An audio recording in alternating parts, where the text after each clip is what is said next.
Bee boo. I can't even get the fucking burp up.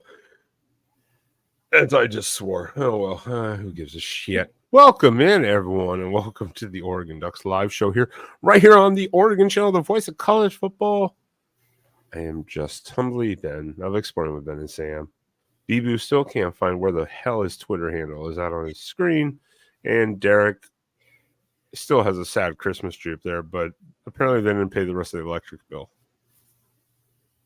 We're broke, man. The holidays just happened. What do you want me to say? It's my fault. We're late. It's my fault. Well, actually, I'll blame Sam. It's actually technically his fault, but yeah. All right. Yeah. Let's get into this. How you guys doing today? Yeah, good, man. Can't complain. You know, had a nice little holiday break here. Now heading into Fiesta Bowl week, so got something to look forward to, I guess. Yeah, at least there's something. I have to check the schedule every day because I forget there's so many bowl games during the week, especially after you have like a couple of days of nothing. Then it's all like, hey, bowl games are back. I'm like, oh yeah, shit.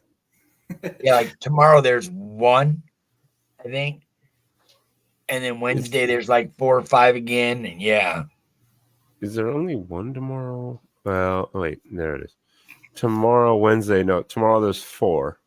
Virginia Tech. Oh yeah, it is Wednesday. See, yeah, Virginia Tech, Tulane, North Carolina, West Virginia, Louisville, USC, A&M, Oklahoma State. Thursday there's 4. Friday there's 4. Saturday there's 4.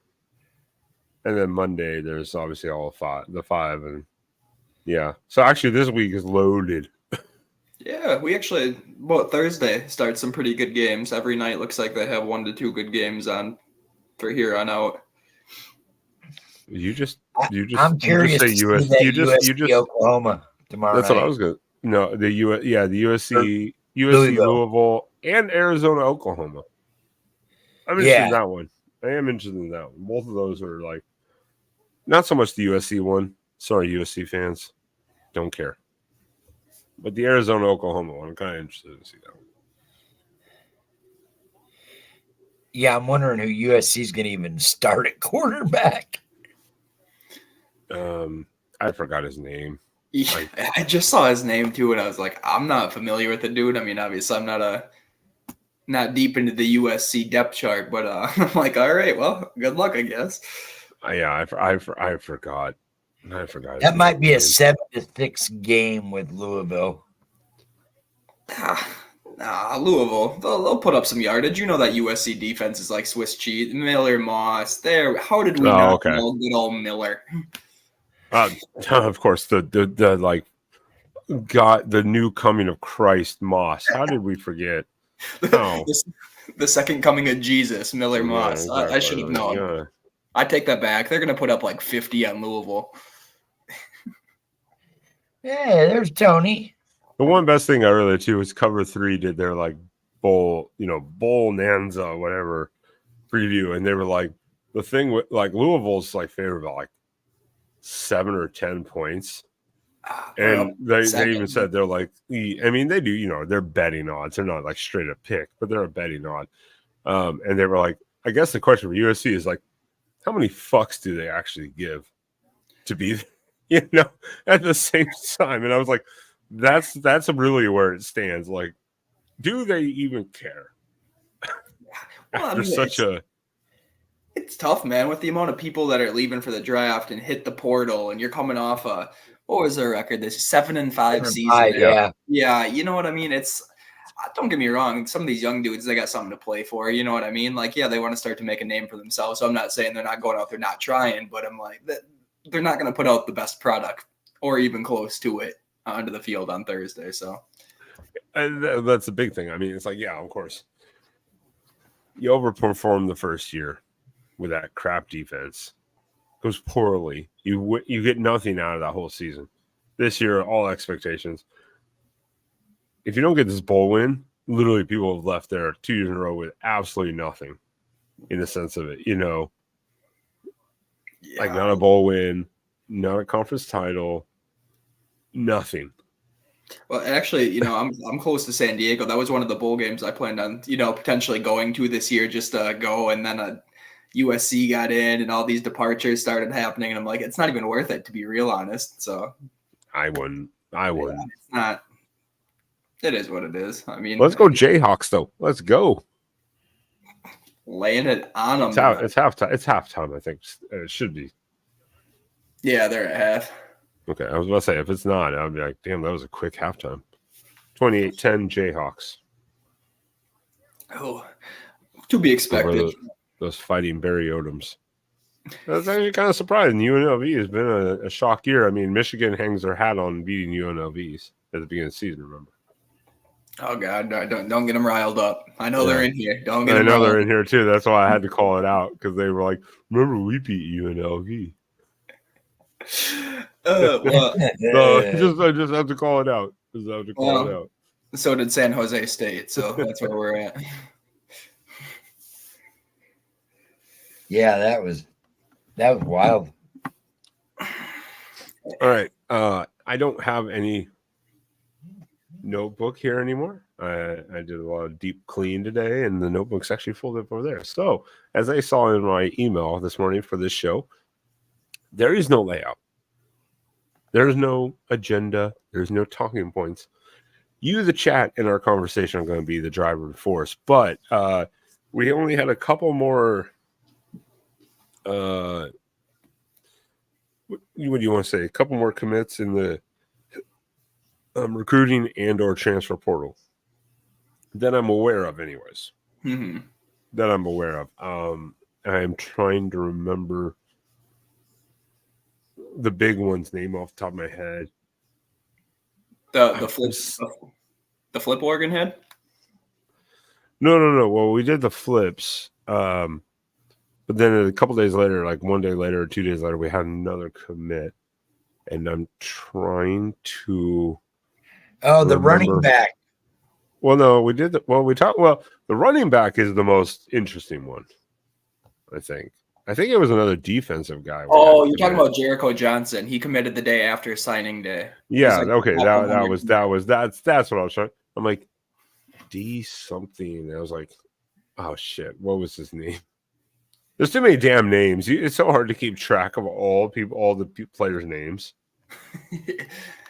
Yeah. And then we got a 25 reclass that reclassed to 24 that's down to like Oregon, A&M, and like two other schools. He's like 6'8". Would they say 6'8", 400-pound inside linebacker? What is that? The guy that guy from Baylor that fucking used to catch the touchdown passes on those trick plays? Yeah. That man was like fucking like 400 pounds. When they said big boy touchdown, they weren't freaking kidding. Oh, God. That dude was stacked, too. Absolutely just ripped. No, they were talking today. There's this guy. He's 6'8", 400 pounds. And Oregon is his top 4 schools. Yeah, he's out of this. You're talking about the guy out of DeSoto, Texas. Just a massive, massive lineman. Like, enormous. Yeah. That's a guy that's got to lose at least 20, 30 pounds, though. 400. That's Jesus.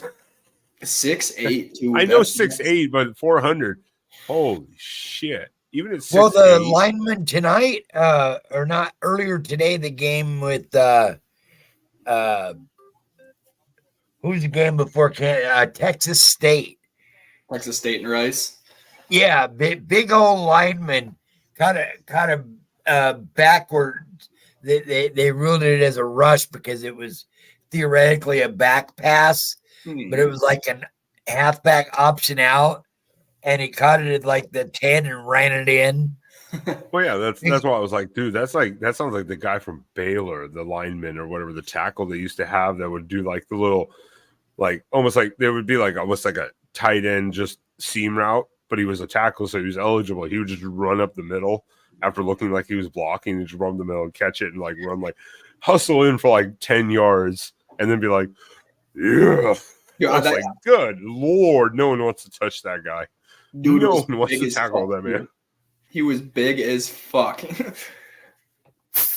Tony's 100% on that. You to get a workouts in high school weight wise and stuff is extremely difficult.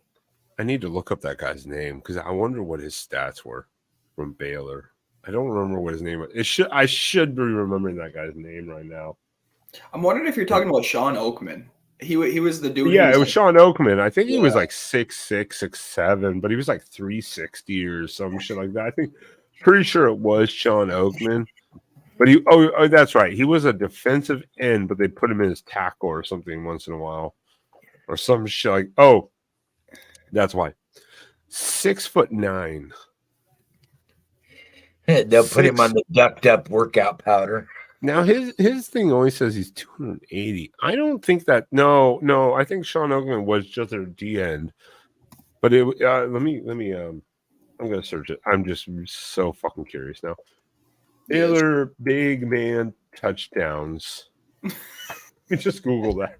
Oh, there it is. Laquan McGowan, 390 pounder. Laquan McGowan. And then another one's 410 pounds. Another one's 400 pounds. I'm like, yeah, that sounds about right. Yeah. There he is. There's that fucking monster. I pray to the man who tries to tackle him. No one wanted to tackle that man. No one. How tall was he? I'm just curious. It said we'll just go with 400. If they say 390, 410, I'm like, we'll just go with 400. Yeah, that's a big. No, I don't want to join your list. How tall is he? Yeah, 99. 6'7". He's 6'7", so almost identical. 6'7", 6'6", 6'7", 390. That's a beefy fucking man. Guys, the call-in line's open tonight if anybody wants to join the group. Hey, you shut the fuck up. I haven't posted the link yet. Oh. Call-in line is technically not open. Do not listen to Spaz. He is a fucking liar. Also, welcome into Oregon Ducks Live. Welcome into Oregon Ducks Live 35. Sorry, we were totally caught on McGowan and being 6'7", 6'8", and 390 to 410 pounds. It was like, yeah, that's a beefy. No, I'm sorry. Anyone who tried to tackle him was like, I'm going to get murdered. Well, it's not all that far off. Jaquan McCroy, that's the lineman that Colorado tried to steal at the very end. Yeah. He's 6'8", 265, so not quite 400 pounds, but that is a large man. 6'8", 265. Well, yeah, but 265 and 390 or 400. 365. Yeah, 365. Oh, 365. Yeah, okay, I was going to say, I was like, there's a huge difference between that. Yeah. I'm like 6'8", 265. I was like, damn, that's muscle. Because I was like, he's thin. Yeah. If you're 6'8", you need to be like basically 300 pounds. I think just to fill out. Like you have to be. What's Jurion Dickey's size right now? Do we know? 6'3". Let's see.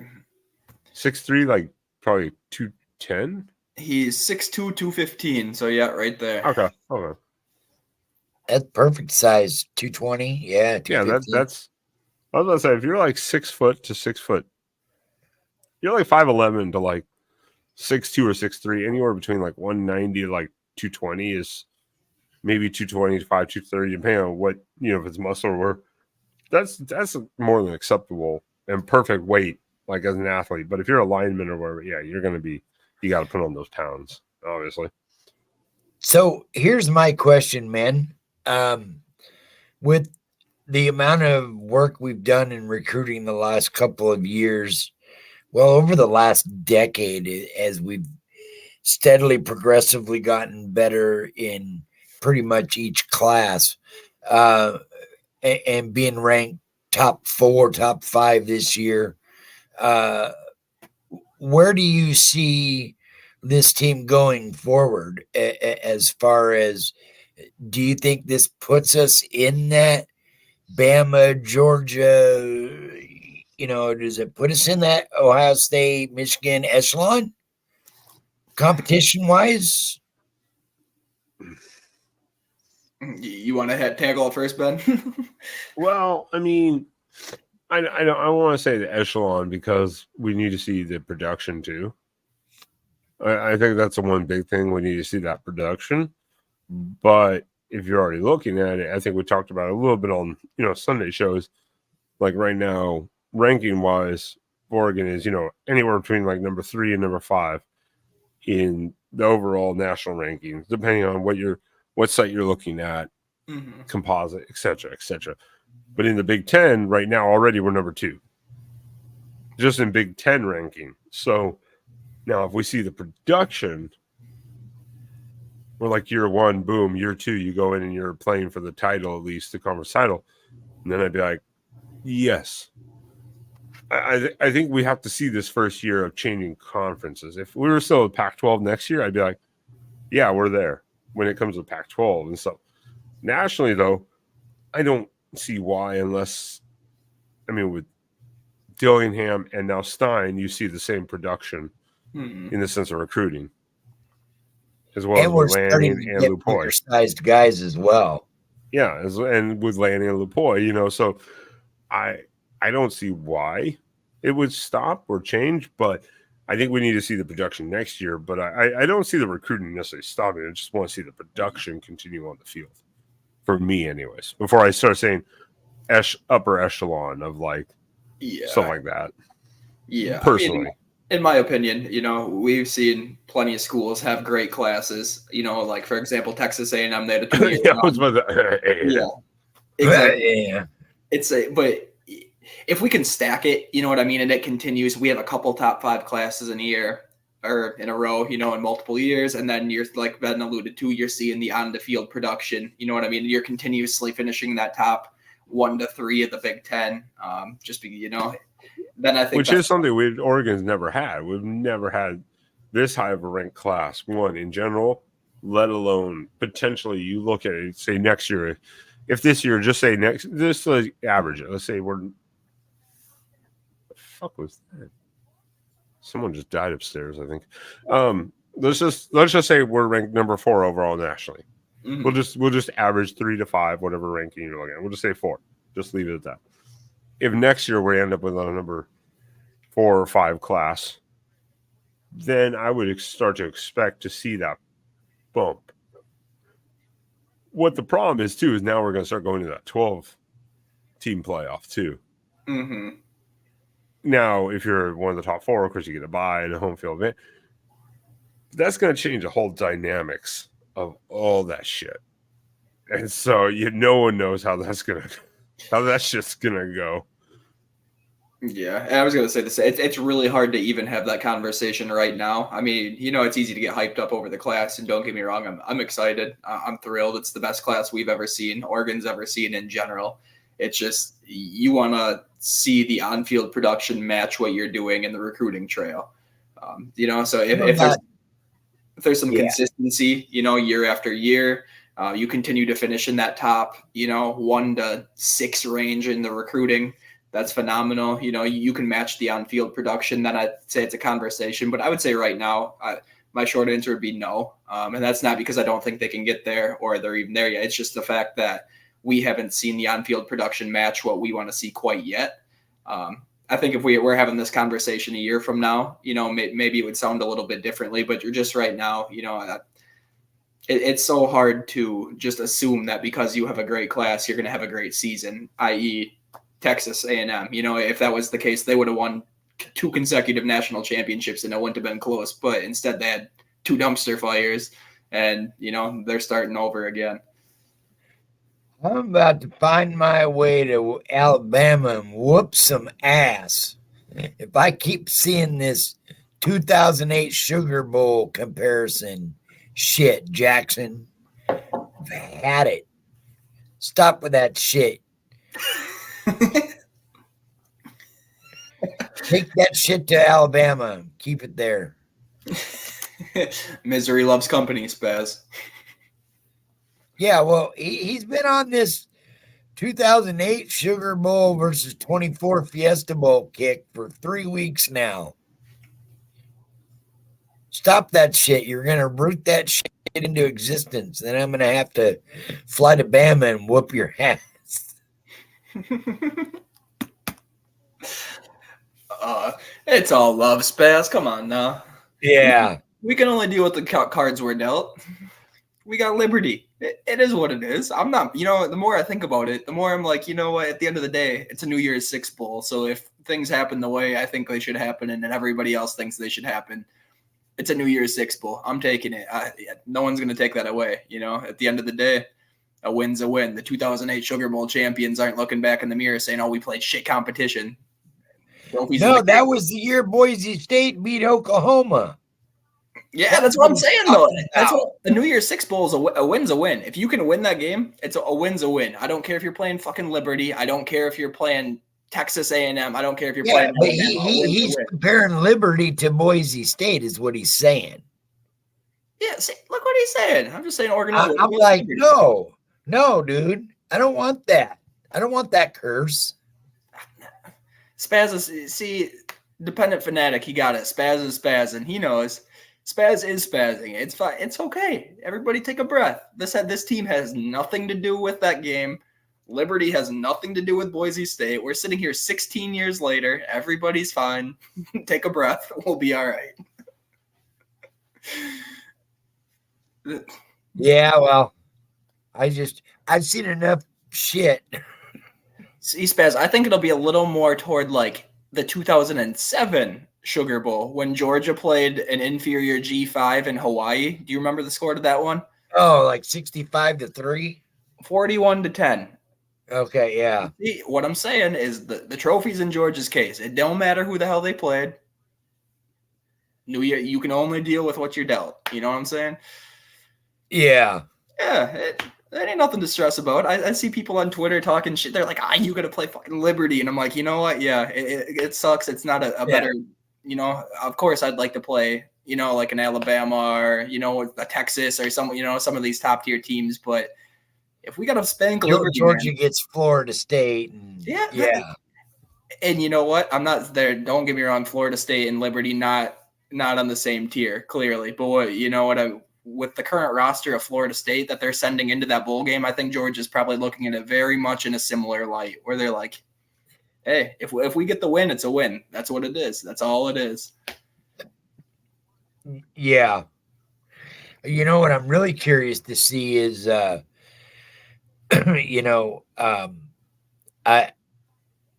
long do our guys play? And is Bo out there just playing the game, him and Bucky to play for a quarter or whatever, and then turn it over to the new kids, or are they gonna ball out? I think a lot of it depends on what the score situation and whatnot is. I think if it's 45-10 at halftime, obviously those guys are done. Yeah, then we'll see some Austin Novosad. Nothing wrong with it. No. Yeah. I think, in my opinion, what I think we're going to see happen is if the game's close, we're going to see the starters continue. Like Brandon Dorless today, here's another one who announced, I want to play in the bowl game. He said, there's nothing left. Oh, he did? Yep. He said, there's nothing left to do to finish out my career. So he said, I'm playing in the bowl game. Obviously, same with Bucky, same with Bo. So I think, these guys obviously want to come out, have one more game with their team. If they can roll out on Liberty and, it is a blowout at halftime, obviously I would highly expect to see a whole second string come in. But I think if the game's even if we're talking like a 3-touchdown lead, we're just going to see a deeper rotation happen.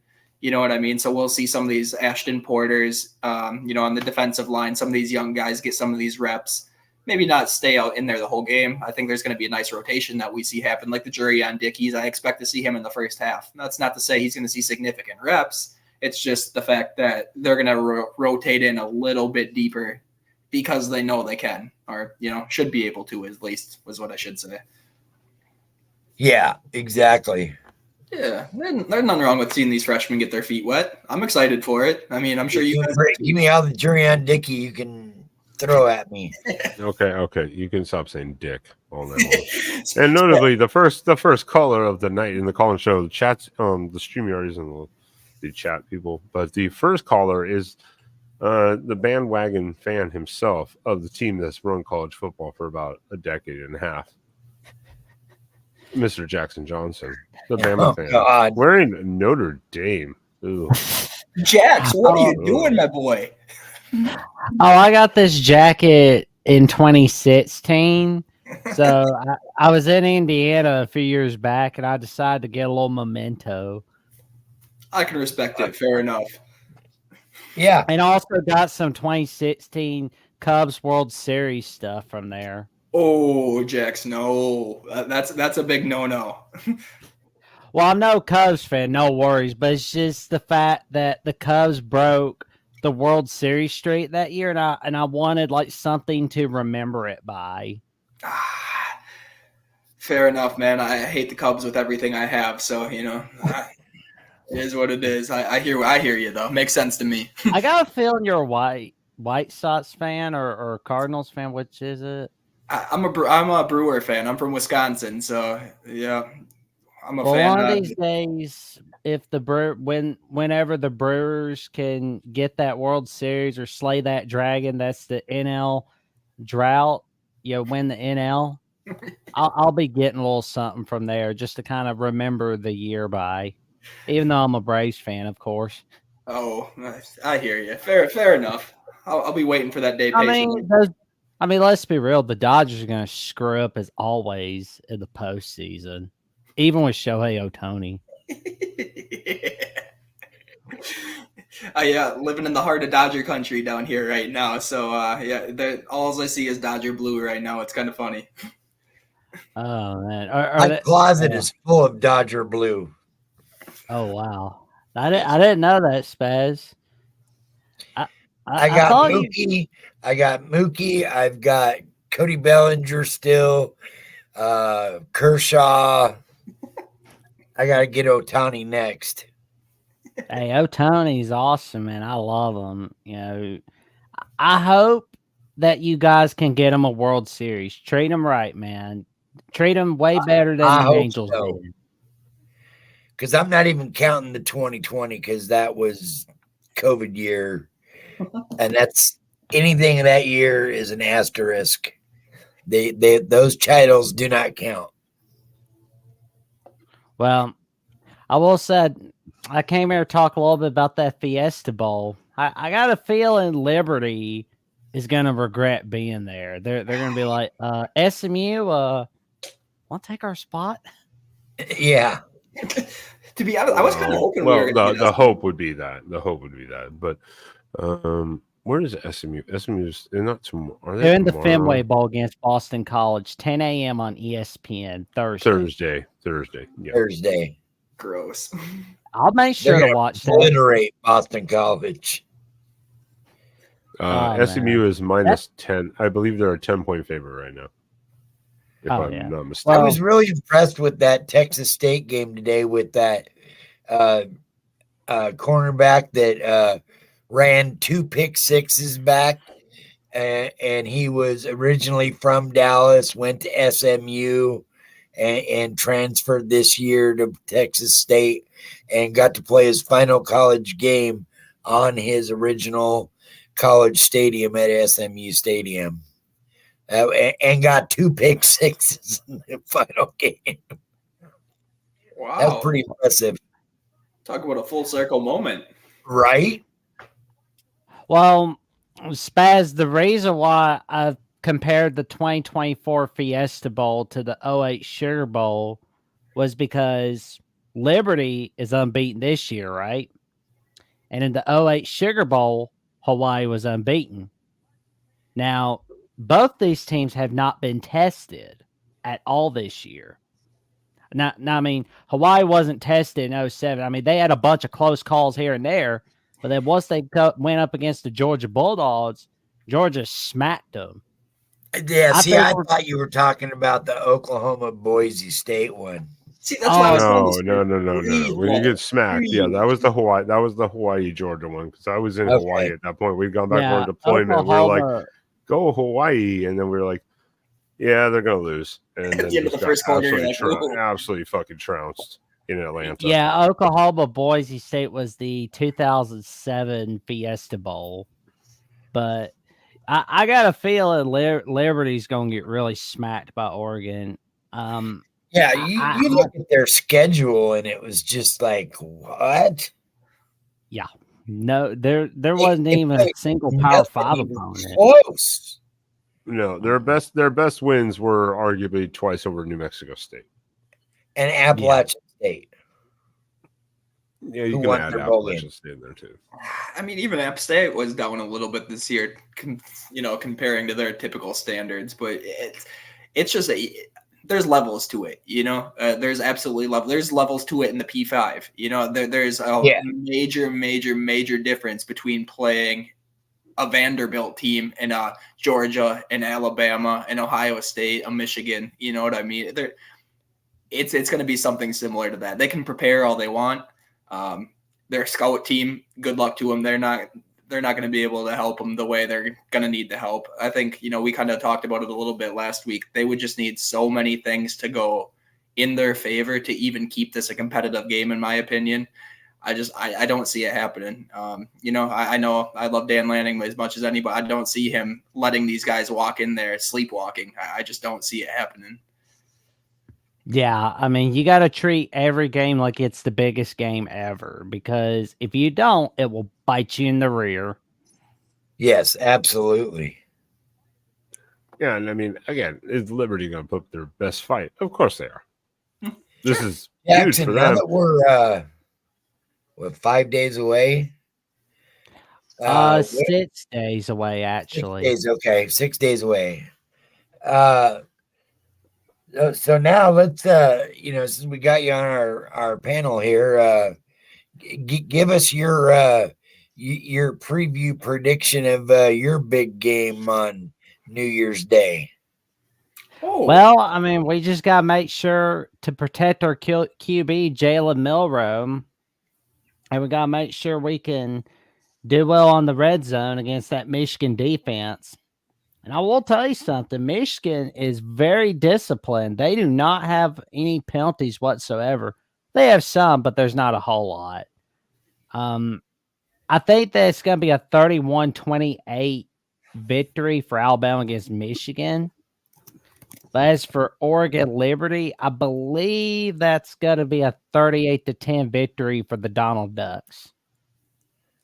I think I had that as my fall score, but I could check again. I have to keep correcting Jackson. Disney gave up on their copyright strike even against Oregon years ago.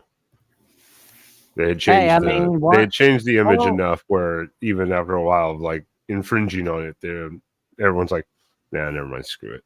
I'll call Oregon Donald Ducks if I want to, Disney. And besides, y'all gonna have to give up your Steamboat Willie rights next Monday. So I mean, I just saw your response in the chat there. Yeah, opt-outs for Oregon, not too many. I mean, not many. See, and that's another reason why I felt like that Oregon's going to win by 4 touchdowns. No opt-outs. Nobody's going to opt out. They are basically going to let those Liberty Flames have it. Orca's got a good one in here, though, too. Ben, can you put that one up? It would be way worse to lose to Liberty. Way worse. Significantly worse to lose to Liberty. To be honest, I don't even think that's close. Well, and the fact is that the Conference USA is nothing like they were a couple decades ago. I mean, they're just barely staying afloat. Mm-hmm. Right. Yeah, Boise State was in a pretty decent conference back then. And Boise State was on that huge run of just being that powerhouse team. Again, with all due respect to Liberty, they play who they play on their schedule. The players don't make, and Chadwell didn't make that. That was already how it was. But yeah, they aren't like that Boise team. No, I mean, at least Boise State on a national scale, they were respected to a degree. If a P5 team walked in and had to play Boise State, they understood that they needed to bring their A game still. G5 team didn't mean anything then. I feel this is a whole different conversation we're having about a Liberty team who, barely beat Sam Houston State in their first year in the FBS. This is a whole different conversation we're having right now. If we lose to Liberty, man, that'd be a tough one to swallow for sure. Yeah, see, Orca suckered you in, Spaz. Well, I said, don't pay attention to the chat. They sucker you in, and then they. Purple Orca, you must be a husky. Hence the purple. Yeah, it's gonna be a terrific ball game right there, and I'm so excited about that Fenway Bowl because SMU's gonna show, hey, we should be the ones playing Oregon, not Liberty. We're gonna beat up on Boston College. Oh, you hadn't had enough yet, Boston College? Well, here we're gonna score another touchdown on you. Yeah, that's going to be a brutal game. Oh, Ben, I like that little Donald Duck shirt you got. That's awesome. This is my old ass Donald Duck shirt, as you want to call it. The interesting one was Duck's awesome. I do need to look at the stat to make sure it's correct, so I don't want to just quote some other podcast people on it, but I assume their information is correct. Did Boston College not win almost every game this year by literally 3 points? Let's see. Let's look at their schedule. It was 27-24, 24-21, every game. Well, all their games were just they were starting out at 1-3, but then they had a 5-0 mid-season finish, but then they lose the rest of their games. Let's see. Oh yeah, they beat Holy Cross by 3. They beat Army by 3. They beat Georgia Tech by 15. They beat UConn by a touchdown. They beat Syracuse by a touchdown. They didn't win any game since.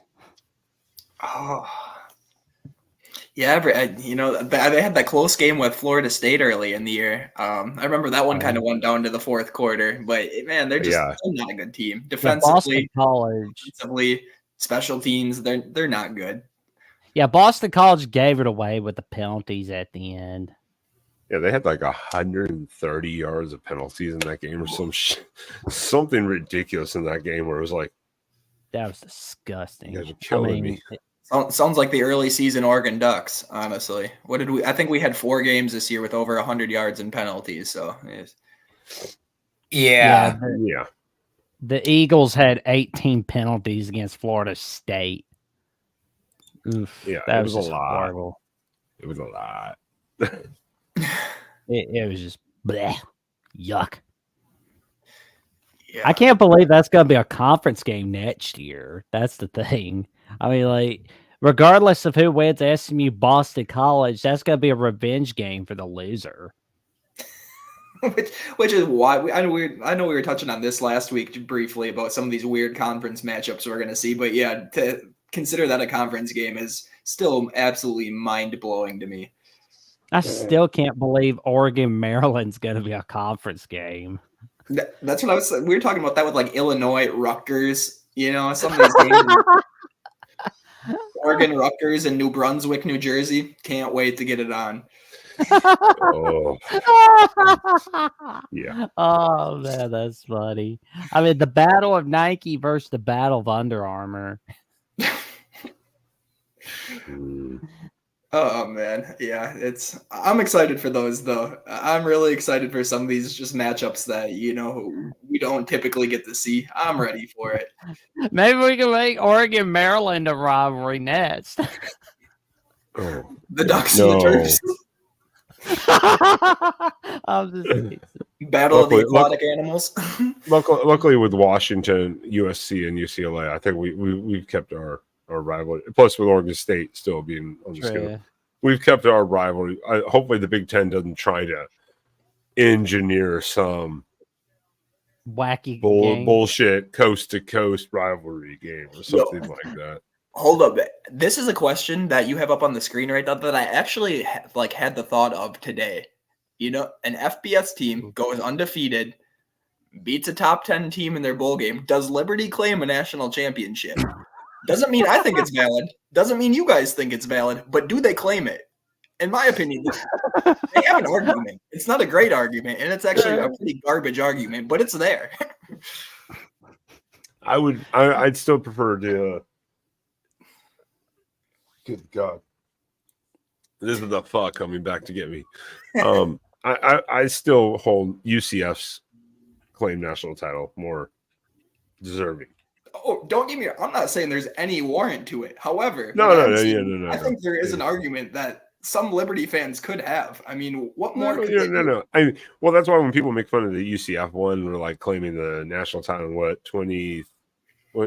year? Shit, what year was it? 2015, maybe. Shit, whatever year it was. Point is, they went undefeated. Then they beat Auburn, who beat who? Jackson, Georgia, and Alabama. And who won the national title that year? Alabama. No, UCF did, because they beat Auburn, who beat Alabama. Go look at their stadium; they'll tell you right on the little 2017. UCF, I'll give a little bit more of a nod if they want to, if you want to take that route with it. I'll give UCF that kind of nod. Right. To be honest, I talked with a guy from Double Fries No Slaw, Richie Barnes. He gets kind of irritated when Central Florida talks about how they got screwed over in 2017. He's like, I'm so sick of hearing about Central Florida, and it's like, yeah, I got a feeling they're kind of rowdy. If Oregon loses, though, I'm all for it. Liberty, 2023 national champions. We lost the national champions and a team twice in the college football playoff. Hey, man, that's ain't nothing more we could do. We just weren't the best team. Twice by 6 points to that playoff team, too. So, and then we're going to lose the eventual national champion Liberty Flames. Hey. Man. Hallelujah. Well, maybe Jamie Chadwell will be taken seriously as a coaching candidate for a Power 5 job. I mean, regardless of this game, he's going to be looked at as a candidate either way. As he should be, I don't care what level you play at. If you go undefeated, that's impressive. Going undefeated at any level, FCS, low G5, P5, it's very impressive to have an undefeated season, regardless of what other people say. Well, this is he did. He so fantastic. He was close to Coastal Carolina. Yeah, he was fantastic over there. And the fact is, I think Coastal Carolina is going to have a bad road ahead of them without Jamie Chadwell. I mean, they're not going to 10-win seasons or 11-win seasons like they were with Coach Chadwell. Right, and we'll see. Especially we'll see next year after they lose. Grayson McCall. They ain't got that linchpin quarterback in their system. So yeah, we'll really see how much Jamie Chadwell had to do with that. The success. Well, that's another thing. Grayson McCall's stats dropped horrendously this year. They dropped magnificently low. Oh, UNLV is storming back right now. Just got another turnover, ready to take the lead here. What? I just looked and it was 28-17. So they did score. Now they got another turnover. 28-24, and they just got another turnover right now. Why are all the bowl teams today trying to break my heart? It's deep in Kansas territory, too. They get the ball, it looks like, on the 35. Christmas. If they pull this off, wow. I'm gonna be mad. I'm gonna be mad if UNLV wins because I had Kansas at a 42. I didn't have them that high, but I picked Kansas. I'm pretty freaking sure I picked Kansas. Jason Bean has as many interceptions as he does completions in the second half. Oh shit! Yeah, I take it your defense figured him out. It must have, man. It's all of a sudden we got ourselves a ball game. Yeah. Well, after seeing the first half stats, the way he was just throwing it up, I mean, that's confident in receivers, but they were, like we said, not even 50-50 balls. They were like 30% completion, 70% picks, and they just happened to get completed. I like Captain. Next year, here's what's funny about Kansas UNLV. Next year, they're going to be playing each other on the third week of the season. Oh, that's funny. Yeah. I mean, there's going to be a rematch, and it'll be in Lawrence, Kansas. So if Kansas was to lose this game, oh, man, I'd hate to be UNLV. Yeah. UNLV had a great year by their standards, but I'd hate to be them next year going into Lawrence after, you could potentially take a double away in the bowl game. That one could get ugly. Yeah, I mean, Barry Odom's done a tremendous job this season in his first year at UNLV. If he can have another season like this next year, he's going to get a lot of calls. He's going to have people talking to him. Well, and especially for a program that's been down for so long. UNLV, they were really, really struggling for a long time, and they're Is it fair to call him the Nets Willie Fritz? That's my question. Because, I mean, Tulane was a complete and total dung heap when he showed up, but then he turns him into a New Year's Six contender, Group of 5 contender. And that's a valid question, too, actually. If we see another UNLV year like we do this year, we'll have this conversation next year. Oh, for sure. Let me see you do it again. Yeah. And, Lance Leipold's done a tremendous job at Kansas. I mean, next year, Devin Neal announcing that he's returning. I mean, from what I read, Kansas has 8 of their 11 returning starters on offense coming back next year. Yeah, I saw today their running back just announced he's coming back after a 1,200-yard season, too. That's major. Devin Neal. He's great. I mean, they just have to work on their defense, though. They can do that. Nobody's going to stop what them. Happens if what I read today comes out and Hawaii can't put a team out next year? Oh, I wouldn't know. Do we scramble a game in there, or do we just only go with 11? I have a feeling it would just get because we got 13 next year because we have 13. So I think we would just. What would happen is I think Hawaii would get nixed. You wouldn't get that exemption for an extra game because you're playing at Hawaii early in the season. So it'd be easiest just to drop it, go back to your original 12. Yeah, you would just lose the bye. You would just lose that extra bye. Yeah, 100%. That's kind of what I think would happen. I don't know for sure. I hope they can put a team together. I'd like to see that game happen. Just because the Hawaiian ties to Oregon, we have. Yeah, with Dylan Gabriel. Yeah. Oh yeah, and not even him. I mean, just in general, we have numerous players with Hawaiian ties that I think it would be very meaningful for those guys to get to go play on the island. So I hope it happens. But I also saw that article you're referring to today, Spaz. So we'll see. Oh, and then we got some also interesting news on our Sunday show. Ben can attest to from our Ohio State and Jackson too, from our Ohio State insider Sean. There is a chance that Marvin Harrison Jr. stays for his senior year at Ohio State because due to the fact he wants to beat Michigan desperately. I did see less than 2 hours ago it's expected he enters the draft. I was about to say, to me, I know the speculation or whatever, what he says. Again, that's kind of like the sportsmanship of like I look at it as kind of like Nick's after the Pac-12 title. He's kind of like, we're going to take it day by day. It's a non-committal on playing in the bowl game or not. I think Harrison's like, I mean, Heisman finalist, number 4, whatever. Biletnikoff Award winner. Mm-hmm. You go to the draft if you're eligible. I mean, there is no way in hell that beating Michigan means that much to you to potentially risk literally getting potentially like paralyzed.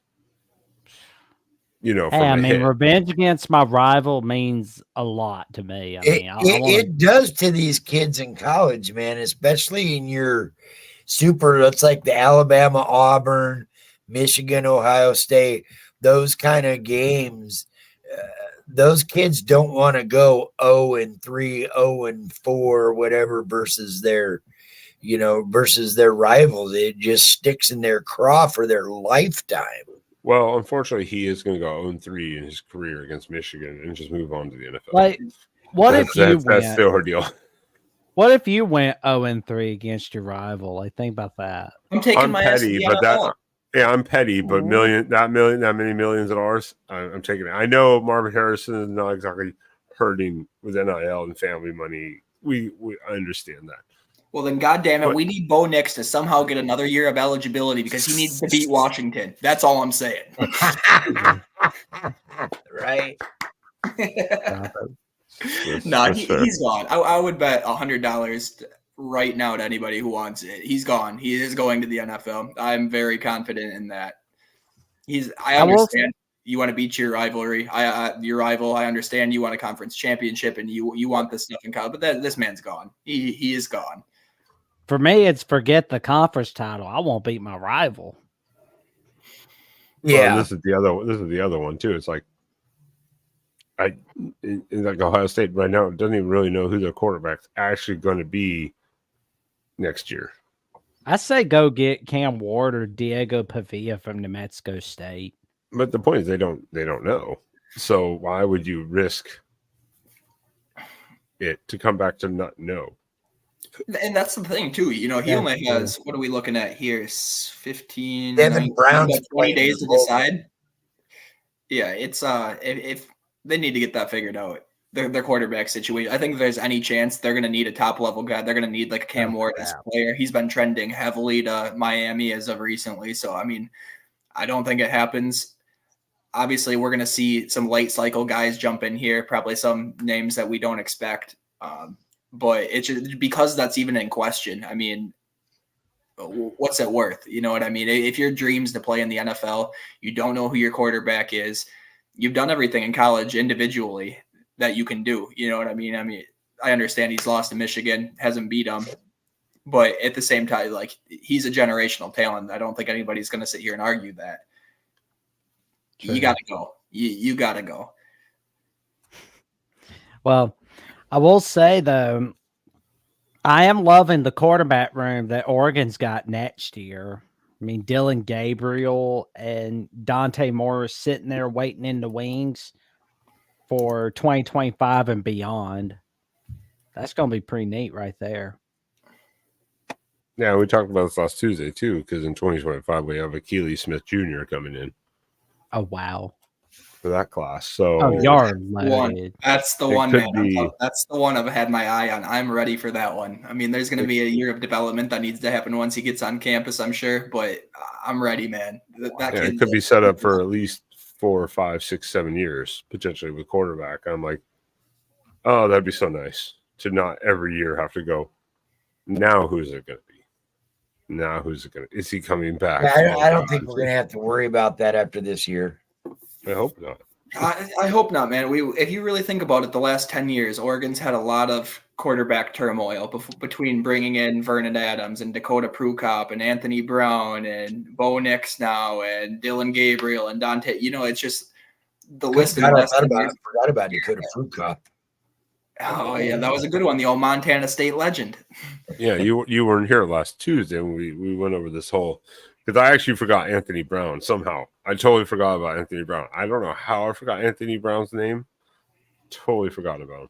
And I was like, there you are, Mark. I was wondering where you were. He was way better than Prukop. Prukop was a disaster. Yeah, man. I don't care how bad Anthony Brown looked in those 2 losses to Utah, especially in the conference championship. I do not care. Dakota Prukop was the definition of a fucking dumpster fire. Yeah, that was as bad as what was that guy that played the Michigan State game in the bowl game?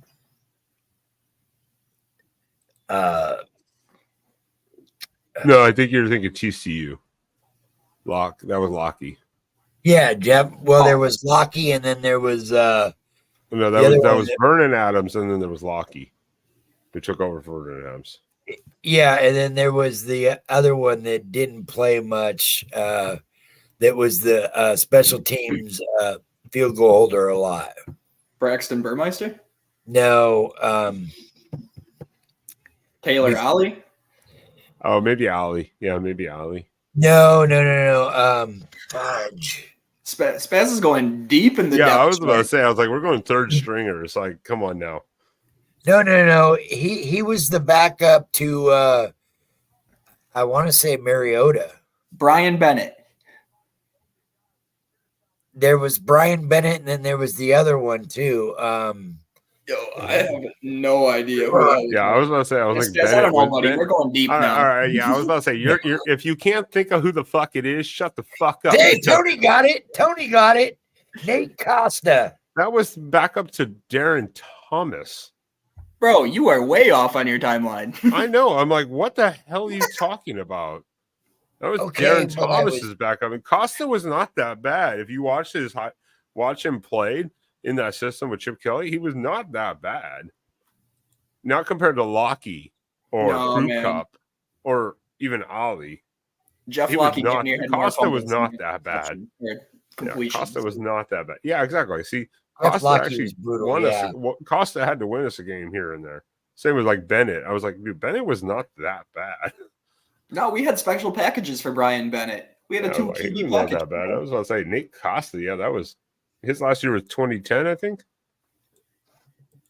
Nate Costa, because 2011 Bennett was back up. Mario was a red shirt. So Costa's last year was 2010. I was about to say, damn. That's all I was like, holy shit, who are we talking about here? I forgot about Ollie, so that was a good call by you, Derek. Yeah, we've had some dudes for sure.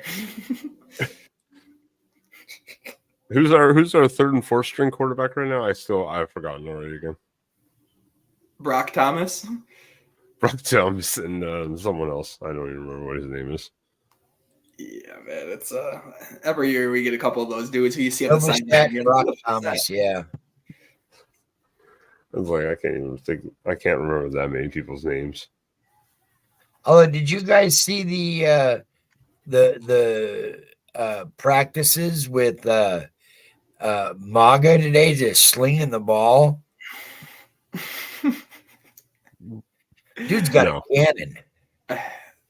Yeah, he's I mean, I don't think his tools are ever the issue. I mean, that's how he's might be a 3-star dude. He's a little raw around the edges, though. That's made pretty apparent by some of his high school tape. However, he's got some intangibles for sure. So, there'll be some development that needs to take place before that's even a conversation, I think.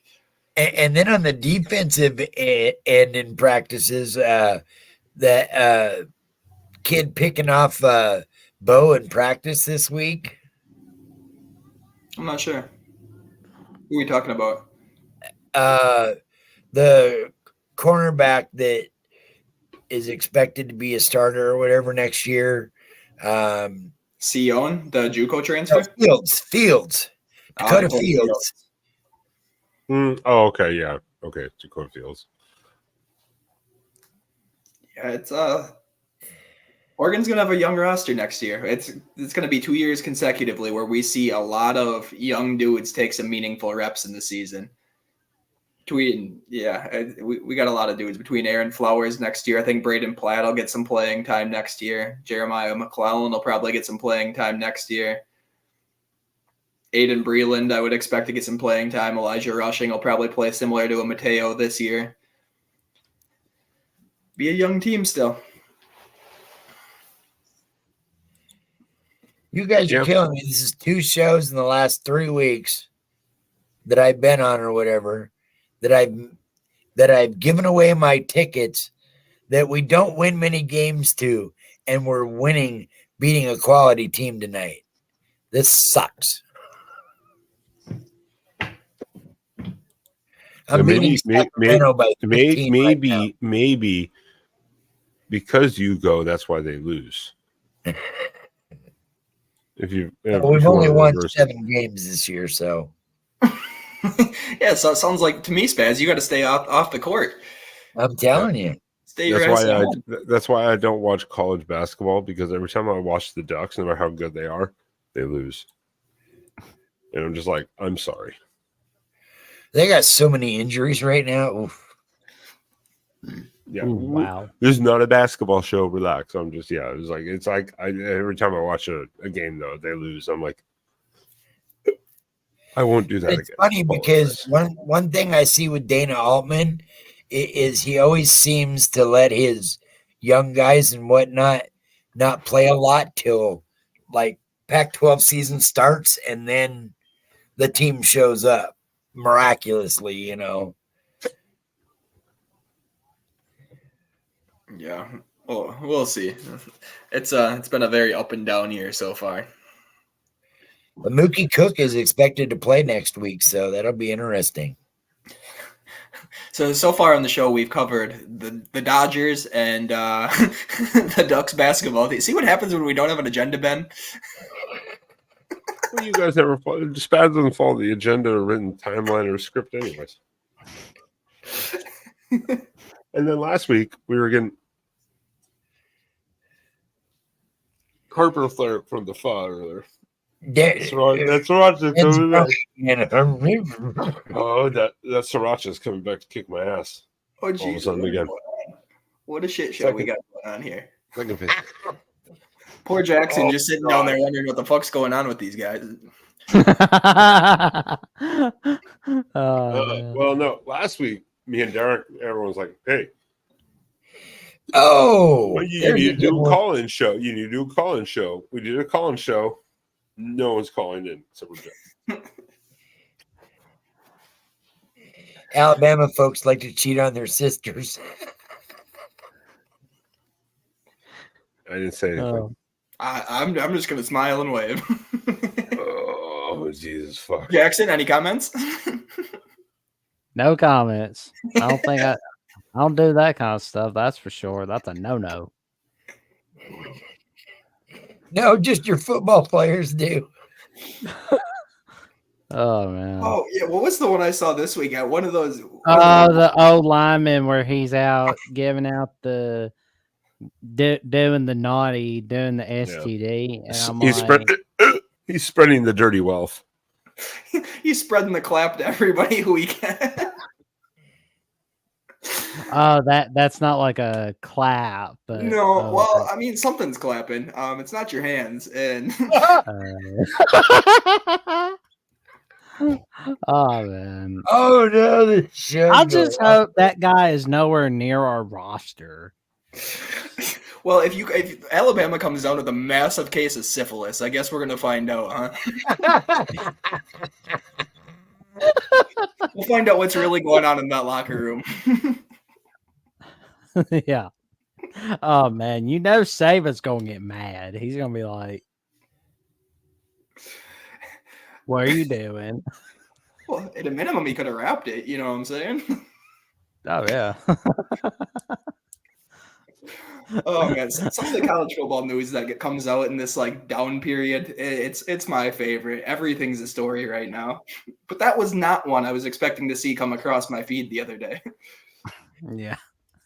Yeah, Mark's got a good one. How about Penei Sewell possibly going to a Pro Bowl, man, with Detroit? Absolutely, man. He was. I think that's one we expected when he was leaving. We kind of knew he was going to be special at the next level. He was a Pro Bowler's rookie year, wasn't he? I think he was on an all rookie team. I'm not sure if he made a Pro Bowl or not. Well, one or the other. Yeah, he was. They went one of the best. Hey Jackson, I appreciate you stopping in here. We're gonna move on with our other caller. We have another caller, which is not a Duck fan or a Liberty fan. Shockingly, must be Dave. No, unfortunately, you're wrong. It's not Dave. Everyone follow Jackson though here on Twitter at Jackson Johnson. He knows he can post all of his stuff up there in the chat, and check out Jacksonian, his episodes of the Jacksonian. As I'm fucking just burping and including these guys. Where they give out some of their best takes on Oregon football, where they went over the Pac-12 target. Are you okay, Ben? No, I'm dying. Old age. Oh.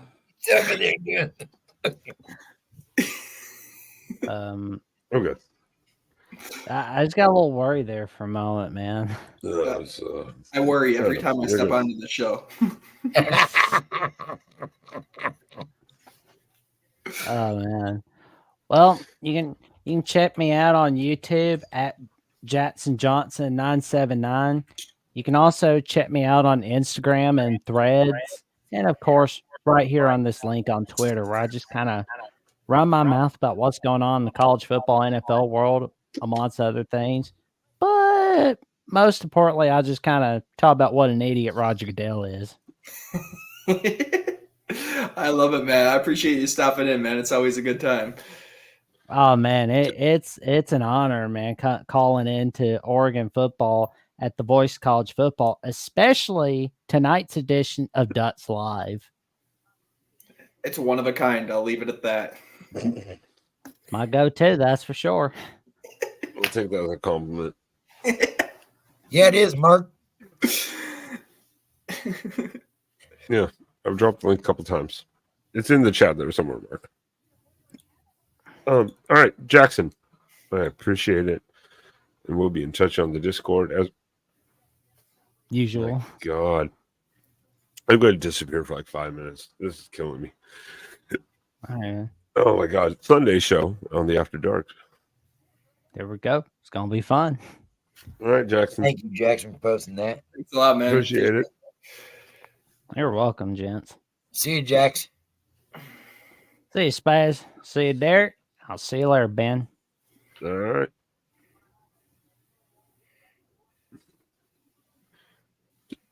And now to the main stage while I go die somewhere for a second here. Entertain the Buckeye fans. Oh, the Bucknut. Oh yeah.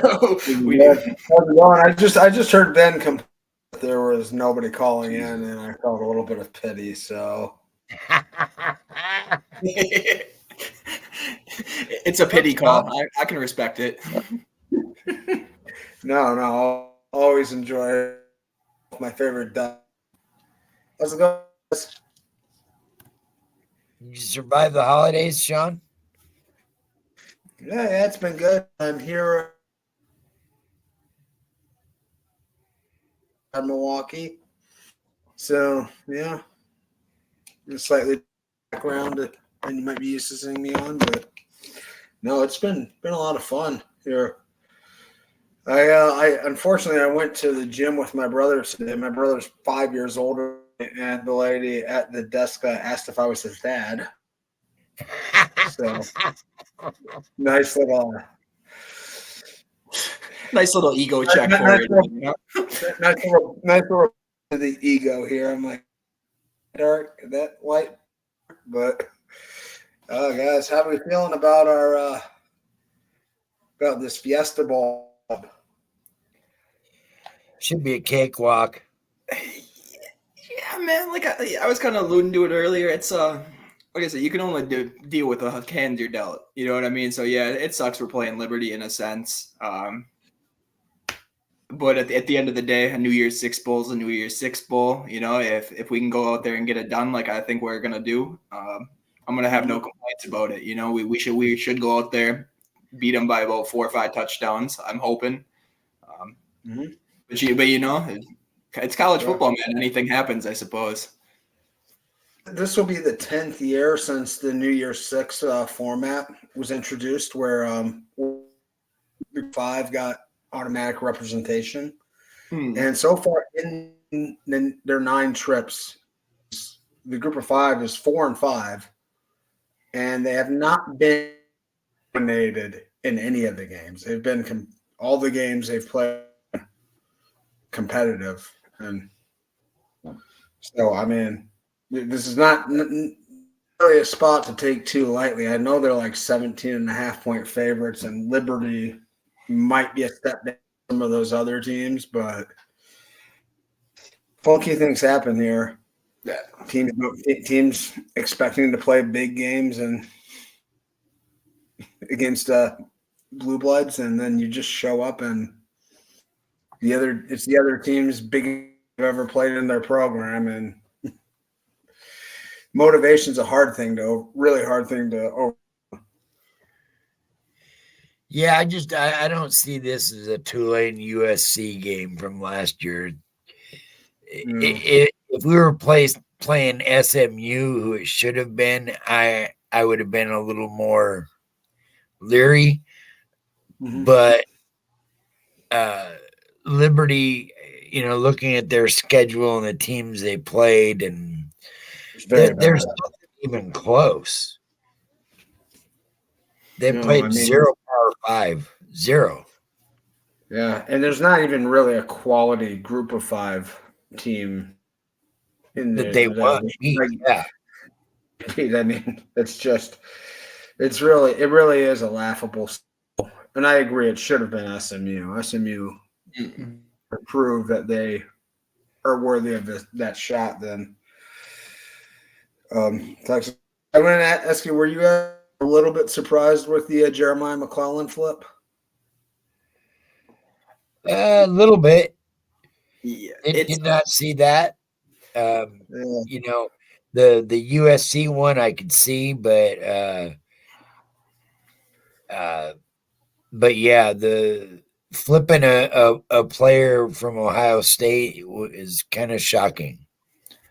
It's just that's one I wouldn't say shocked person. I mean, surprised, absolutely. Mm-hmm. That's one where, a lot of team reporters have said that there's been contact that has been happening the entire time. And, kind of heading into the early signing day week and leading up to it, it was, one of our insiders, Jay Hop, he was kind of saying, he's like, I think the flip could happen. There's been open communication about how he was uncertain. I think the phrase was on the fence going into signing day, and he took that as a good thing. But yeah, it's I think I was absolutely shocked to see it happen, right down at the end like that. It was anytime you steal a player at a premium position from Ohio State, you're getting somebody. You're getting a dude. Ohio State's one of those wide receiver U's out there. And that's why I thought it made a whole lot of sense for him. Just commitment. I mean, not to say you're in competition. You go into a room like Ohio State. They had 2 guys in the top 25 overall players in the country at his position. They had a filthy class last. I was saying receiving core.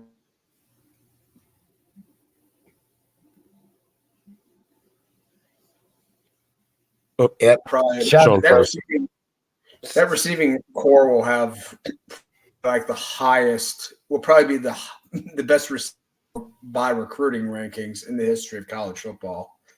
So I mean, it made Oregon's done a really good job providing receivers with opportunities to produce and developing them too themselves. So it made a lot more sense to me than a couple of the guys that went to Miami. It just seems chasing bags. I don't understand. I mean, given Miami's track record, those seem like very decisions. I know you have a lot to say about Miami's current coach. Well, and I think with McClellan, there was a difference. Like you said, one, Ohio State, a lot of receivers in front of him. Depth at that position compared to Oregon even. But Oregon still has depth. Mm-hmm. The close ties and contact that Lanning and this coaching staff has kept with him. But also, God damn fucking hiccups. Also, I think what also kind of hurt Ohio State to a degree in some of that sense maybe also is Oregon had Dylan Gabriel come in, whereas you just lost your quarterback. Yeah. So for a wide receiver, it's like, well, who's going to be throwing the ball to me? Yeah, that'll be an interesting one. This Friday is going to tell us a lot about. I mean, if Devin Brown goes out there and against a very defense, then that will. I think everybody a lot more confidence heading into next year. If he stinks it up, it might be scrambling at the portal time. They might find $5 million extra in their NIL collective, and it might just land in Cam Ward's bank account somehow. Who knows? This hiccuping's killing me, so I'm just gonna go ahead and bring Mark in because he's been backstage for a little bit, so we're gonna kind of double up on this. I was trying not to do it, but Mark is in the house as B-Boo is gone. But how you doing, Mark? Hey guys, can you guys hear me? Yep. Yeah, sorry, my internet's kind of sloppy right now, but I just want to call in, show some love, and maybe bitch a little bit about how we got Liberty for a ball game. Is that fair, Brandon? I know you. I know you're not in favor of that. That's fair. You can bitch all you want. I mean, like USC got Louisville, right? Like I think if we got Louisville, that would be nice. What you think? I think that would be a better game. Or am I off base here? No, I think it would have been a more prestigious game, I guess. I mean, like it's tied in. Like a group of 5 go to one of these 6 games, and somebody has to be left with playing them. Yeah, hit it right on the head. Sean brought it up earlier that the new, well, not even the new anymore, the adapted New Year's 6 format where the G5 team gets an automatic qualifier. Unfortunately, someone has to play them.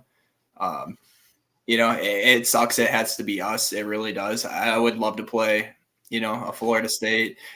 I'm not going to wish a Georgia upon myself again after what I had to witness last year. But yeah, one of these other top teams, it does suck that we have to play them in a sense. That's no disrespect to Liberty or anything like that. It's just the fact that I know the fans want the best product on the field that you could have going into a long off season. But yeah, at its core, I'm kind of shitty that we have to play a team like Liberty. Once again, no disrespect to them. It's just, it's the realistic scope of where college football is right now. So, hopefully at a very bare minimum, we go out there and put a bloodbath on the field like we would expect to see. But in a sense, it's Liberty has everything to gain and Oregon has everything to lose in this game. So yeah, you never really know what's going to happen. I think that's my point, because I don't think we can win this game. If we beat Liberty, then we beat Liberty. They'll be like, who cares? And if we lose, then that's even worse, right? So it's kind of like one of those, like, I don't think we could win this game, but I don't know. Maybe Dan Lanning can use it as a recruiting tool, hopefully, because I know he's doing a monster job right now. So we'll see. Yeah. I know another thing that Sean brought up, too, when we were talking about it earlier was the motivation factor and how that can be tough in a spot like this when you, in a sense, it's a letdown game, right? I mean, we wanted to go out there, beat Washington in the conference championship, hopefully secure a playoff victory, and, the season could look entirely different. The fact that you are more or less settling with a Fiesta Bowl and then you get Liberty on top of it, that's definitely something to stomach. I guess my optimism here is that we have so many players who are opting into this game. The Bo Nix, the Bucky Irvings, the Brandon Dorlises of the world coming that want to play in this game. That's not something you're going to see happen if the team as a whole is lacking in motivation, if they're kind of down about it. I think what this is kind of showing is they are going to take this as an opportunity to put one final showcase out there. So I don't think Dan also is going to let a team come out here and play flat. That doesn't seem to be his character. I mean, it's not really something we've seen yet, unless you really go back to Georgia of last year, which that's an entirely different beast, right? 2022 Georgia and 2023 Liberty are not even in the same ballpark of an opponent. So I think they're going to come out fired up. I really do. I think Dan's going to get these boys right. I think it's one final tape to put out there for your draft stock, like a Brandon Dorlis. He has a lot to gain by having a phenomenal game in a game where he's supposed to do well. Bo, I don't necessarily think he has something to prove. Bucky, for example, is someone who, in hindsight, kind of had a more down second half than we expected to see. That's not saying it was poor. It's just it wasn't quite the explosiveness that we saw in the first half. So I think he has a little bit to gain coming off a slight injury too. So I think a lot of these guys are going to take this as an opportunity to showcase themselves more than anything. So I'm just like you guys. I'm really hoping we get the best product possible on the field. Yeah, I found it interesting. This game played at noon on January. Yeah, that's. Now I don't. Arizona doesn't do daylight time, so I don't know if they're in the Mountain or Pacific. That would either be 9 or 10 o'clock local time. It's 10 o'clock my time. 10 o'clock. Are you in Arizona? No, I'm in Oregon. I thought you were. It's at o'clock Eastern. I thought, or was it 12? Oh, it's at 10 o'clock Pacific. Yeah, it's 10 o'clock Pacific. Yeah. Oh, all right. I got that mixed up. I switched time zones, so when I was looking at it up today, I realized I would switch from Eastern to Central. So that's still an early kick. I mean, yeah. Don't plan. Nice to have you on, Mark. Hey, I just want to say, Derek, yeah, those are good points, and I think that's the only complaints I got. But I do recognize that we are in the Fiesta Bowl. It's a New Year's 6 ball game, and I'm proud of that. I think Dan Lanning doing an excellent job for Oregon. It's a good time to be a Duck fan. I'm loving every minute of it. And, I think that's the only gripe I got, really. But other than that, Ducks are doing phenomenal. And go Ducks. Absolutely, man. It's all about perspective at the end of the day. If you're talking about an Oregon team, in the 80s and not, early 90s, who were really, really struggling for any wins they could get, and you were going to tell them you would have New Year's 6 bowl on a semi-regular, I think they'd absolutely be thrilled with it. So, yeah, the fact that we get a New Year's 6 bowl in general, it's a successful season, year 2 of a new head coach. I know people want to expect a little more, but in hindsight, like I said, it's all about perspective. So if we can go out there, secure a New Year's 6 win, hey, man, we're heading into the offseason with a giant smile on our face. Absolutely. Thanks, guys. Thanks for having me on. Go Ducks. Thanks Mark. For coming on, Mark. Yeah, the early kick, it's noon Central, so maybe noon Arizona or 11 a.m. But the Ducks have done the same on the East Coast before too, going to Virginia. So, most teams, as long as they plan, like, I don't know when today's Tuesday. I'm going to assume that they're going to go Thursday down to Arizona. Maybe went tomorrow, even Wednesday. They landed today. They landed today. Okay, I was like, I know they want to hang out for a few days, today, honestly. Yeah, Nice. Do their team stuff. I know. He's now up to 5 touchdowns and almost 400 yards. Yeah, that's 42-30 now, Kansas. I saw a couple more bombs while we were almost 2 guys with over 100 yards, another guy with 80 yards. They could end up with 300-yard receivers. And Kansas is going to, and like they're almost all of their production there, so including their starting quarterback who's not in the game tonight. So Kansas will be next year, big time. Well, again, remember Bean started a lot last year and most this year, and so he's not even almost a backup. He's like a co-starter.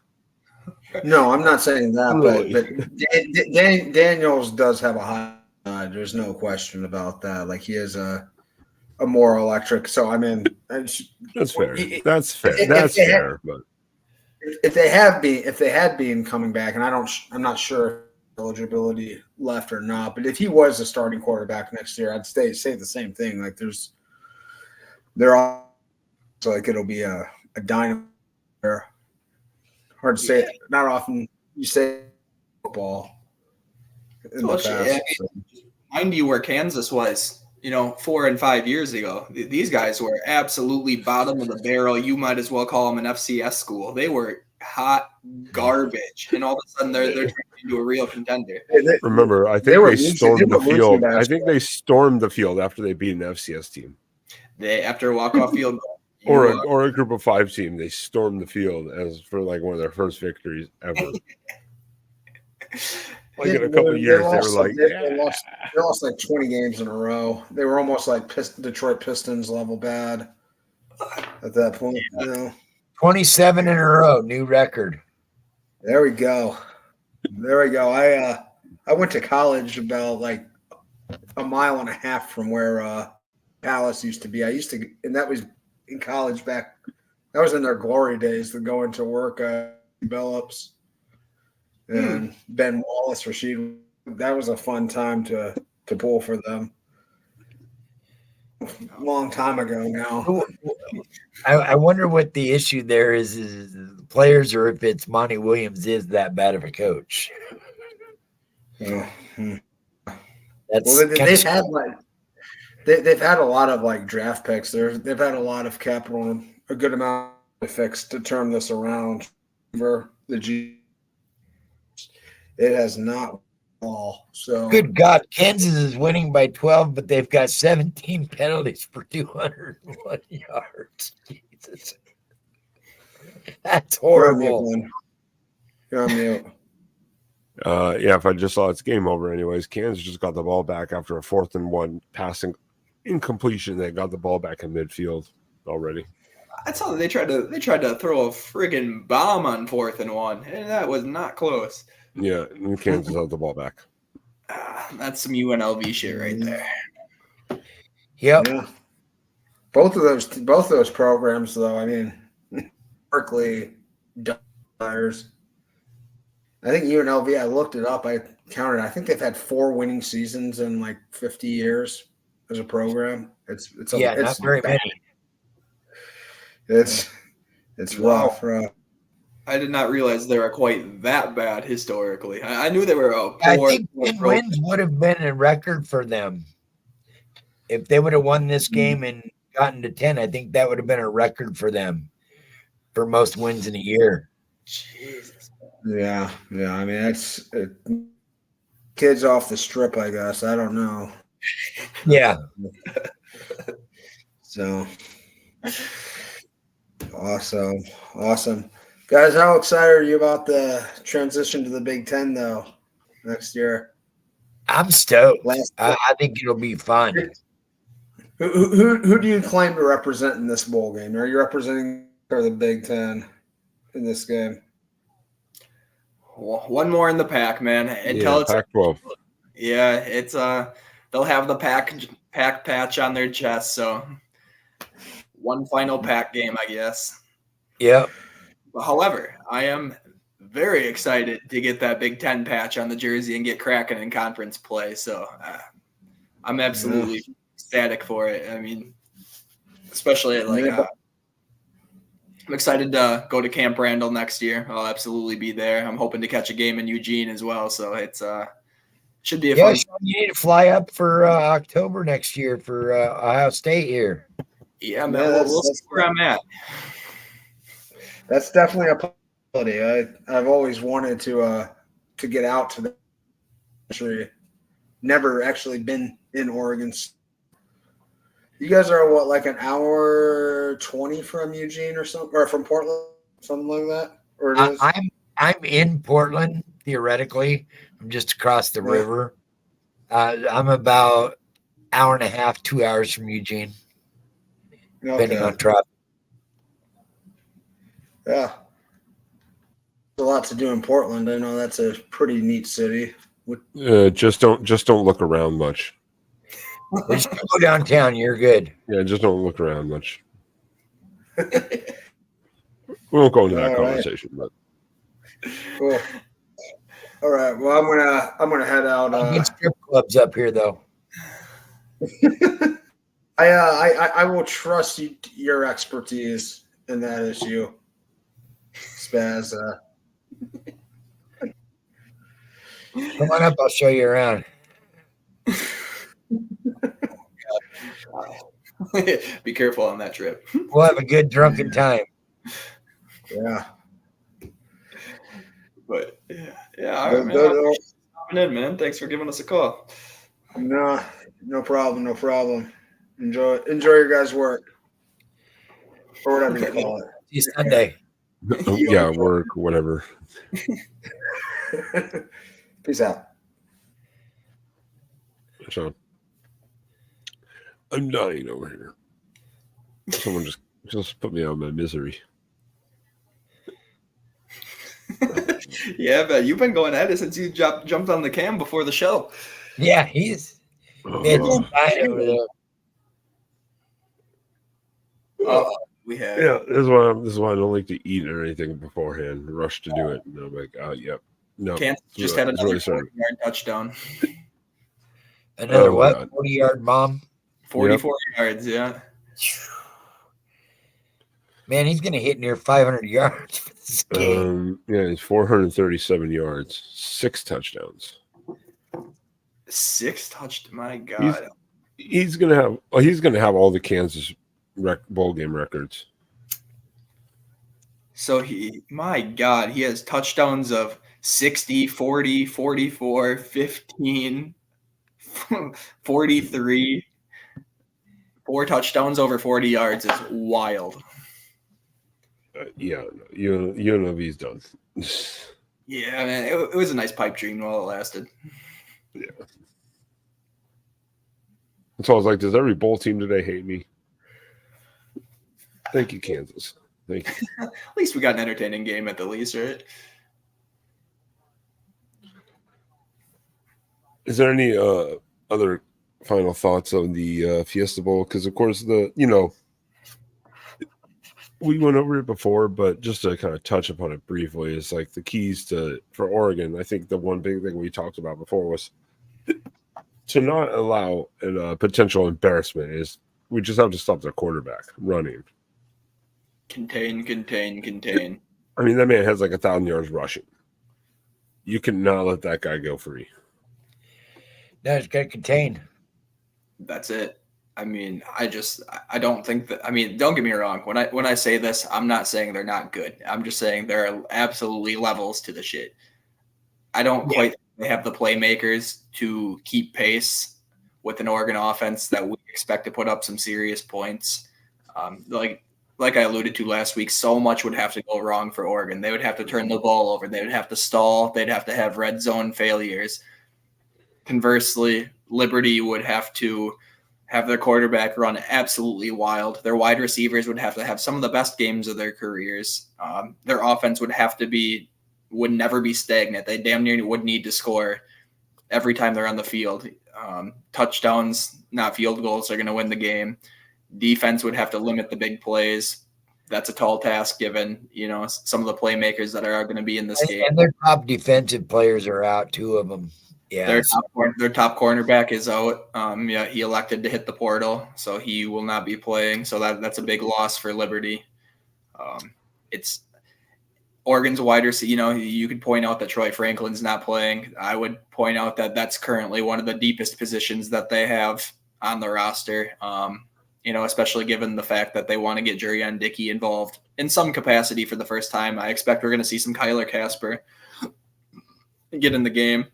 Tez, Trayshawn, and Gary Bryant all healthy heading into the game. So, I mean, you got 5 dudes deep that are absolutely playmakers. Bucky and Jordan James. We're going to see Jaden Lamar get some serious carries. We all know what Bo Nix can do. I don't expect to see him run at all. I know we talked about this a little bit last week too. I expect they're going to keep him clean. If it breaks down, we're probably going to see him throw the ball away. No fault of his. He's got a draft to prepare for.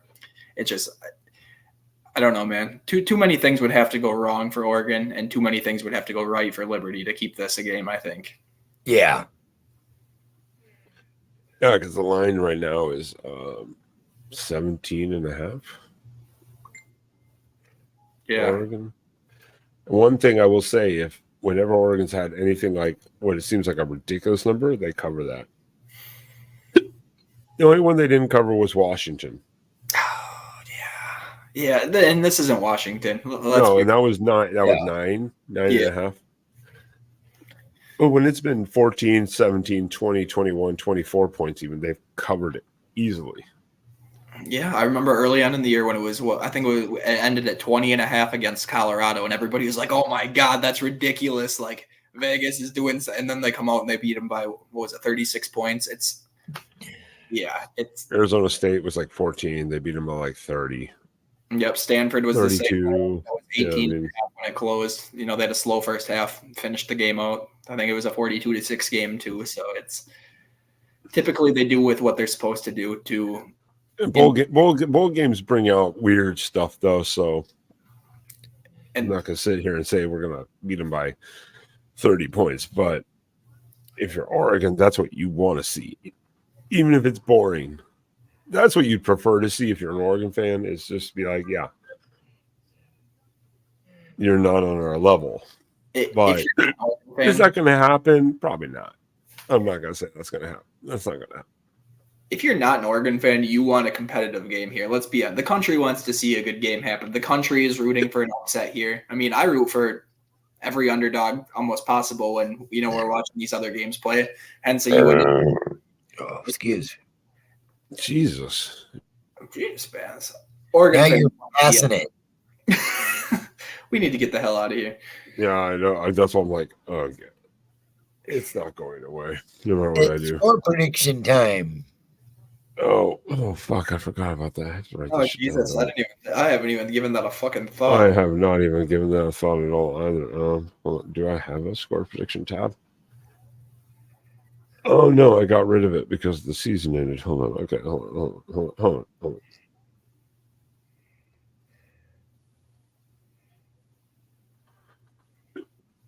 on. I'm working on it. Okay, there we go. Oh, Jesus Christ. Hold on. I have to grab paper and shit. I have to write this down. God damn it, Spaz. Son of a bitch. Even though I don't have a shot, but hey, maybe I don't have a shot either, so that's why I'm like, I don't give a shit. I just know who the champion's more likely to be. I'm just gonna write this one. We know who won this year. Scores. Although Sean could tie you. Yeah, I think if he gets it right on the head, he either wins or ties. All right. Who won the last game? Nobody. Washington. Oh, we lost. Yeah. Well, who won the one before that? Was it Sean? I think it was Sean. I don't remember. I think it was 5.5 to 3 or 6 to 3.5, 4, something like that. Derek had a pretty good lead. I don't remember at the top of my head. I hope you do remember because actually I threw that shit away.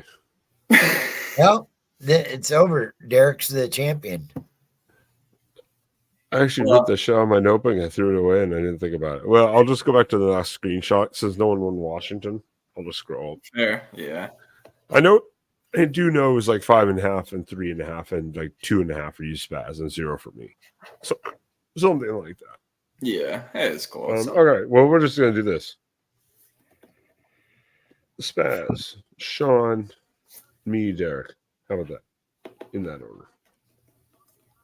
Deal. So, because you're a fucking bitch, Spaz, you get to go first. Well, just because everything we've seen and what we know from this team and whatnot, I would say 48-10 Oregon. Okay, 48-10 Oregon. And UMB scored.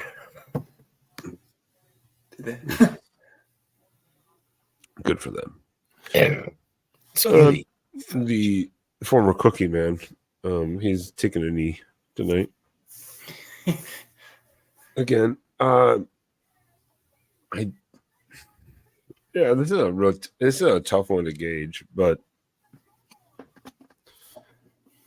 I don't see it staying close for more than the first half at most. I'm going to go with like 45-17 Oregon. I think Jamie Chadwell's still a good coach. Mm-hmm. Those guys are going to be fired up, but I think after the first half, it's like, nah. Sure. Yeah, Ben, I think you and I are thinking a very similar path here.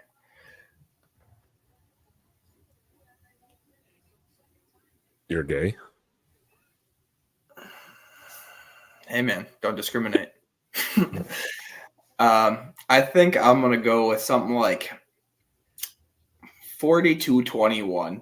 I think, the mobile quarterback might give Oregon's defense the fits a little bit just because, the 2 times we've really played a mobile quarterback this year, it took them a little while to get it figured out before they finally stopped him. So I'll give Jamie Chadwell on that. He's got a creative offense, always has. I think Liberty will empty their bag. They might catch us on a few trick plays or something, but yeah, I'm with you guys. I don't think it's going to be necessarily close. Yeah, I mean, 21-24, I wouldn't be surprised if they score that much. I would not be surprised at all. Now, if they put up 30, if they get in the 30s, I would be shocked. But and then I'd be a little bit like, yeesh. I'd be a little scared, to be honest. I'd be like USC fans last year going, uh-oh. Mm-hmm. You're spot on, my friend. Well, we will get Sean's prediction for this as we will be having the post game. Oh, just kill me now. As we'll be having the post game on Monday, January 1st at about 3:30, 4 p.m. Central. This thing is whooping my ass. I don't know what's going on. It's our cue, man. It's our cue. I cannot get rid of this shit. Oh my god.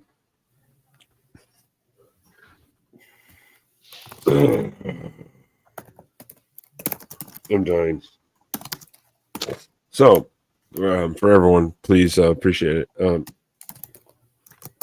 Do make sure to hit that like button, consider subscribing, as we are here right now on Oregon Ducks Live 35.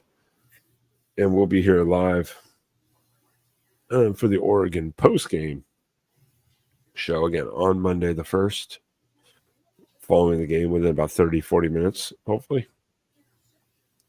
As well as then next Tuesday, after we kind of sleep on that game and the results, to do the kind of, I guess we'll call it season review, because then the season's over. That's all she wrote. Pac-12 for the Oregon Ducks football team is officially over. The end of an era. Sad stuff, man.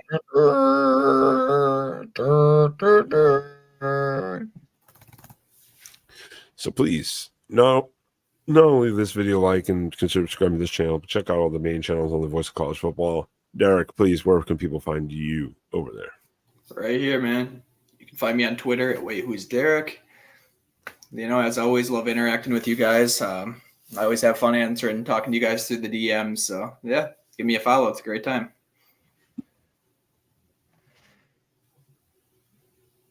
Right there. It? Almost perfect this time. Hey, it's there. I'm proud of you, Spaz. From the bottom of my heart, I'm proud of you, man.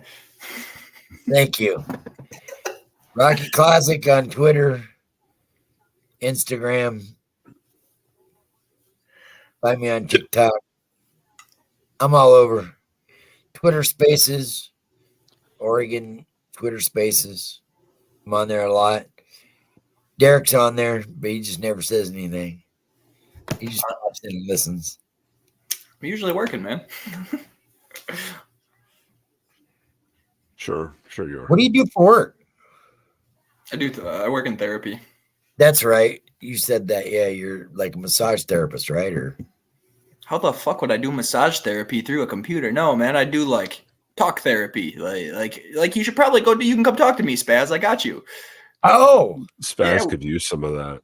I can help you work through some issues, Spaz. I got you, brother. Right on. I thought you said you did massage therapy, physical therapy, or whatever stuff. After some of the text messages you sent Spaz over the season, you need some therapy. Don't we all? All right. I'm just here. Yeah, I'll see you guys on Sunday night. Most of you not here on the chat. No, we'll be here next Tuesday, next post game, and Sunday night on the After Dark on the main channel. Yeah, that sums up my whole fucking night tonight. I'm getting there. I don't even know what to do. Get the hell out of here. Good night, everyone. Thank you.